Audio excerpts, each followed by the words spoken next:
웃어라. 세상이 함께 웃을 것이다. 울어라. 너 혼자 울 것이다. 이 말은 엘라 휠러 윌콕스라는 시인이 지은 고독이라는 시의 일부분입니다.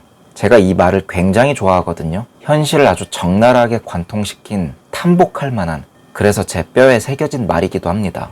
문장만 봐도 굉장히 서글프고 냉정한 이 현실이 고스란히 느껴지죠. 제가 옛날에 그지 깽깽이 시절에, 물론 지금도 다시 그지 깽깽이가 되었지만 어쨌든 그 시절에 앞날이 너무 막막하고 힘들어하는 상황에 대해서 가까운 사람들한테 제 고민을 털어놓으면서 속풀이를 했거든요.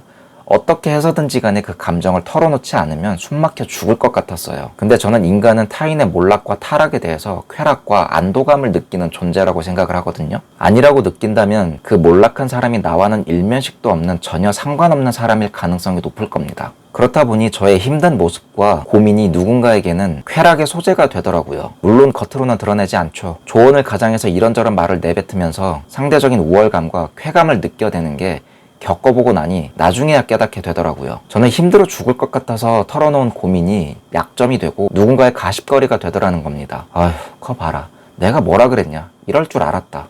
와 같은 말이 절대 빠지지 않죠.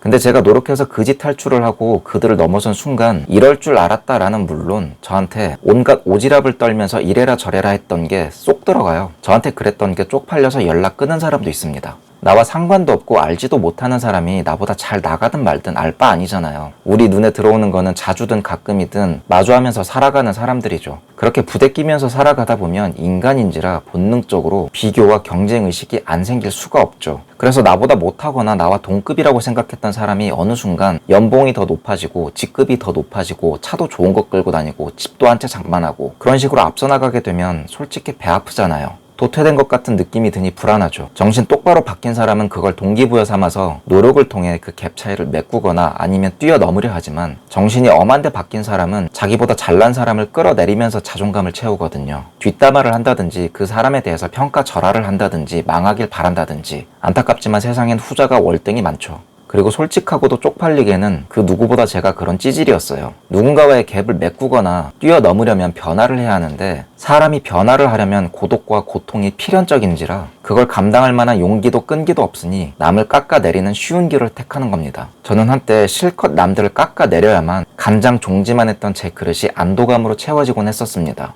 주변에 찌질한 사람들 보세요. 한결같이 공통적으로 뒷담화 좋아하거나 누군가에 대해서 좋은 얘기를 하는 법이 없어요. 아가리 파이터라 입만 털죠. 근데 고민을 털어놓고 그게 저의 약점이자 누군가의 행복이 되는 과정을 겪어보기 전에는 내가 고민을 털어놓는 사람이 정신이 똑바로 박힌 사람인지 엄한데 박힌 사람인지 알기가 어려워요. 안다고 생각을 하지만 겪어보고 나면 이럴 수가.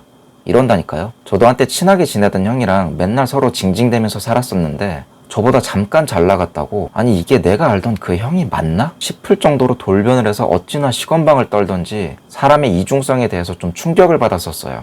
알 수가 없으니까 가족처럼 절대적으로 신뢰하는 사람이 아닌 한 함부로 고민을 털어놓는 게 좋지 않다는 겁니다. 내가 잘 됐을 때 모두가 같이 웃어주지만 사실 모두가 진심으로 웃어주진 않아요. 몰락하길 바라는 것까지는 아니어도 누군가가 나보다 앞서간 것에 대해서 진심으로 축하해 줄 수 있는 사람이 몇이나 될까요?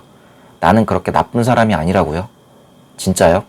저는 그게 마냥 나쁘다고 생각하지 않습니다. 사람은 비교라는 행위를 통해서 엄청난 불행에 빠지기도 하지만 남과의 비교를 통해서 성장하기도 합니다. 그 비교를 활용하는 사람이 있고 악용하는 사람이 있다는 겁니다. 근데 우리가 살면서 만나는 사람이 한둘이 아닌데 상대방이 자기와 나를 끊임없이 비교질하면서 내가 망하길 바라는 사람일지 잘 되길 바라는 사람일지 어떻게 알아요? 몇십 년 알고 지내던 친구도 심지어 가족도 배신하는 게 인간사인데요. 그렇기 때문에 애초에 빌미를 제공하지 말자는 겁니다. 고민이 있다면 가족이나 애초에 나를 비교 대상으로조차 생각하지 않는 나보다 월등히 뛰어난 사람이거나 내 목표를 이미 달성한 인생 선배한테 털어놓는 게 좋다고 봅니다. 아니면 제가 그랬던 것처럼 일기를 쓰고 책을 읽으면서 스스로를 위로하고 인생의 해답을 찾든지 가네요.